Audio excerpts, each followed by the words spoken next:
जीवनामध्ये केवळ पैसा, धन, संपत्ती, वैभव हे कमावणं म्हणजे सुख नाही, तर जीवनामध्ये आनंदाची प्राप्ती करणं म्हणजे सुख आहे. एखादा सोन्याच्या महालात जरी राहत असेल पण त्याच्या मनाला समाधान नसेल तर सोन्याच्या महालातही राहून एखादा कायम रडत असतो महाराज. एखादा महालात राहून रडतो, एखादा झोपडीत राहून हसतो. एखाद्याचं जीवन झोपडीमध्ये जातं महाराज, परंतु झोपडीमध्ये राहणारा दुःखीच असतो असं काही नाही. झोपडीमध्ये राहणारा सुद्धा कधी कधी शून्यातून विश्व जीवनामध्ये निर्माण करतो. झोपडीमध्ये राहणारा सुद्धा जीवनामध्ये खूप मोठा होतो. जे जे आज या जगतामध्ये उंच पदाला जाऊन पोहोचले ते झोपडीतूनच मोठे झालेले आहेत, लक्षात घ्या. आणि म्हणून झोपडीमध्ये कधी कधी जो आनंद असतो तो महालातही त्या ठिकाणी मिळत नाही. वंदनीय राष्ट्रसंत तुकडोजी बाबा फार गोड वर्णन करतात.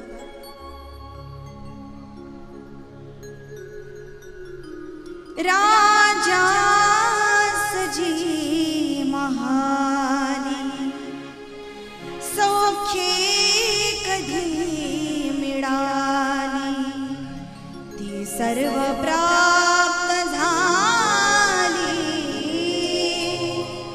या झोपडीत माझ्या, या झोपडीत माझ्या, या झोपडीत माझ्या. एक ना श्रीमंत घराण्यातला सेठ होता आणि दुःखाने इतका व्याकुळ झाला, इतका चिंताग्रस्त झाला. अनेक लोक त्याच्या भेटीला जायला लागले. खाटेला खिळला, मरायला टेकला. का टेकला मरायला? चिंता केली जीवनामध्ये. कशाची? एवढी संपत्ती होती त्याच्याकडे की त्याच्या 10 पिढ्या एका जागेवर बसून खातील एवढी संपत्ती होती. मग चिंता कशाची? माझ्या 11व्या पिढीचं कसं होणार? अनेक लोक त्याची भेटगाठ घ्यायला लागले. एकदा एक सात्विक सद्गृहस्थ त्या ठिकाणी गेला. म्हणे, बाबा एवढी संपत्ती आहे, वैभव आहे, सगळं आहे तुझ्याकडे, तरी तू चिंता करतो. म्हणे, कशाची चिंता करतो? मला चिंता याची आहे की माझ्या 10 पिढ्या जाग्यावर बसून खातील एवढं मी कमावून ठेवलंय, पण माझ्या 11व्या पिढीचं कसं होईल याची मला चिंता आहे. तो म्हटला, तू लवकर मरण्यातच फायदा आहे. 10 पिढ्या जाग्यावर बसून खातील एवढं धन असून जर 11व्या पिढीची चिंता करतो तर तुला जगण्यातच अर्थ नाही. त्यावेळेला त्या सेठजीला सांगितलं, तुम्हाला जर जीवन समजून घ्यायचं असेल ना, तुमच्या महालाच्या समोर एक म्हातारी झोपडीमध्ये राहते, एकदा जेवणाचं ताट घेऊन तिच्या घरी जा. तो सेठ कसा बसा त्या ठिकाणी उठला आणि त्या म्हातारीच्या घरी दुसऱ्या दिवशी जेवणाचं ताट घेऊन गेला. म्हातारीने विचारलं, कोण आहे? म्हणे, मी सेठजी आहे. तुझ्या झोपडीच्या समोर जो दिव्य महाल आहे त्या महालामध्ये मी राहतोय. म्हणे, कशाकरिता आलात तुम्ही? तुमच्यासाठी जेवण आणलंय. म्हणे, म्हातारी म्हणे, मला त्या जेवणाची गरज नाही. का? माझं जेवण झालंय. म्हणे, राहू द्या ना, मग रात्रीला उपयोगाला येईल. म्हणे, गरज नाही साहेब, ज्याने माझ्या दिवसाच्या जेवणाची सोय केली तोच माझ्या रात्रीच्या जेवणाचं पण बघून घेईल. मला तुमच्या जेवणाची गरज नाही. मला तुमच्या जेवणाची गरज नाही. ज्या परमात्म्याने माझ्या दिवसाच्या जेवणाची सोय केली तोच माझं रात्रीचं पण बघून घेईल. तुला चिंता करायची गरज नाही. ढसा ढसा रडला सेठ. कुठंही झोपडीतली म्हातारी जी संध्याकाळच्या जेवणाची पण चिंता करत नाही, आणि कुठं मी आहे 10 पिढ्या जाग्यावर बसून खातील एवढं आहे, पण 11व्या पिढीचं कसं होईल याची चिंता मी करतोय. तेच आपल्या जीवनाचं आहे. अर्धा आयुष्य माणूस चिंता करत करत घालवतो, माझं कसं होईल, माझं कसं होईल. आणि एक आयुष्याची मर्यादा निघून जाते तेव्हा असं वाटतं, तेव्हा चिंता केल्यापेक्षा आनंदानं जीवन जगलो असतो ना तर बरं झालं असतं. इथं माणसाच्या उद्याचा पण भरवसा नाही. विश्वास म्हणजे काय सांगू तुम्हाला? विश्वास याला म्हणतात भगवान परमात्म्यावरचा, की उद्याची गॅरंटी नसताना दरवर्षी 50-50 हजार 1-1 लाख रुपये आपण LIC चे भरतो, त्याला म्हणतात विश्वास. आणखी सांगू तुम्हाला विश्वास? ज्या ड्रायव्हरला जन्मात कधी पाहिलेलं नाही तो ड्रायव्हर गाडी चालवत असतो ना, आपण मागे बसून मस्त खर्राटे घेऊन घेऊन झोपा काढत असतो, त्या ड्रायव्हरला तो ड्रायव्हर आपल्याला निश्चित ठिकाणी नेऊन पोहोचवेल हे मनामध्ये जो आपण विश्वास ठेवतो याला म्हणायचं विश्वास.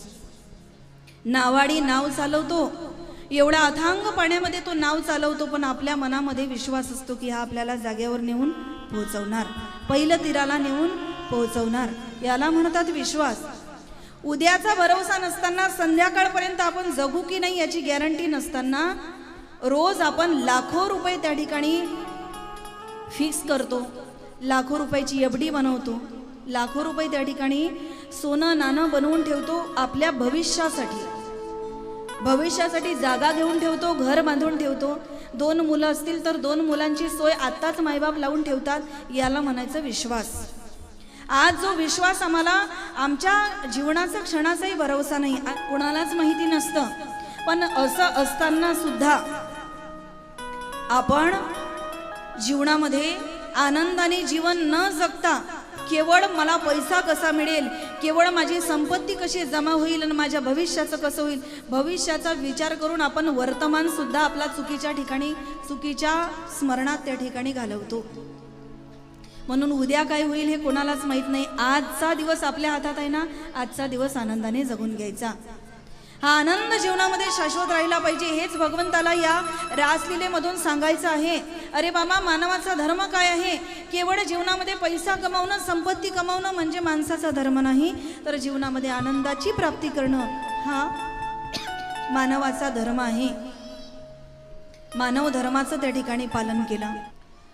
आणि म्हणून या व्रताचं फळ गोपिकांना भगवान परमात्म्याने रासलीलेमध्ये दिलं. रासलीला गोपिकांच्यासाठी केली भगवान परमात्म्याने. परीक्षिती राजाने शुकदेवांना प्रश्नही विचारलेला आहे, महाराज, जर भगवान परमात्मा हे या ठिकाणी धर्माच्या रक्षणासाठी अवतीर्ण झाले, तर मग भगवान परमात्म्याने रासलीला का केली? रासलीलेचा अर्थच आम्हाला अजून कळालेला नाही. ज्या वेळेला रासलीला भगवान परमात्म्याने केली, त्यावेळेला भगवान परमात्म्याचं वय केवळ आणि केवळ फक्त 8 वर्षाचं होतं. किती वर्षाचं? झोपल्या का काय? किती वर्षाचं होतं? 8 वर्षाचं. असं बोलत चला, म्हणजे मला वाटेल की तुमची चार्जिंग हळूहळू वाढतीये. कारण आता एकच दिवस राहिलेला आहे उद्याचा. उद्यापर्यंत 99% चार्जिंग फुल आपली झाली पाहिजे, पुढच्या वर्षीपर्यंत टिकवायची की नाही. म्हणून 8 वर्षाचं वय भगवान परमात्म्याचं होतं. आणि मला एक सांगा, 8 वर्षाचा मुलगा जर मुलींबरोबर खेळला तर आपण त्याला काही म्हणतो का? नाही. 8 वर्षाच्या मुलाच्या ठिकाणी कुठल्याच प्रकारचा कामभाव हा उत्पन्न नसतो, त्याला काहीही कळत नाही. 8 वर्षाचा जो मुलगा असतो त्यामध्ये कुठलाही कामभाव उत्पन्न नसतो. आणि म्हणून ज्या वेळेला भगवान परमात्म्याने रासलीला केली, केवळ एका नाही अनेक धर्माचं पालन केलं भगवान परमात्म्याने. बालधर्माचं पालन केलं. बालधर्म काय आहे? जसं आपण कितीही चिंताग्रस्त असलो, परंतु एखादं लहान लेकरू जर बोबडं बोलत बोलत, हसत हसत, खेळत खेळत जर आपल्या जवळ आलं, तर आपण आपली चिंता विसरून जातो. हा झाला त्या मुलाचा बालधर्म. मग भगवान परमात्म्याने रासलीला केली तेव्हा भगवंताचं वय केवळ 8च वर्षाचं होतं. या गोपिकांना हसून खेळून भगवंताने आनंद दिला, तो झाला भगवान परमात्म्याचा बालधर्म. दुसरं, भगवान परमात्म्याने मानवाच्या धर्माचंही पालन केलं. मनुष्याचा धर्म काय आहे?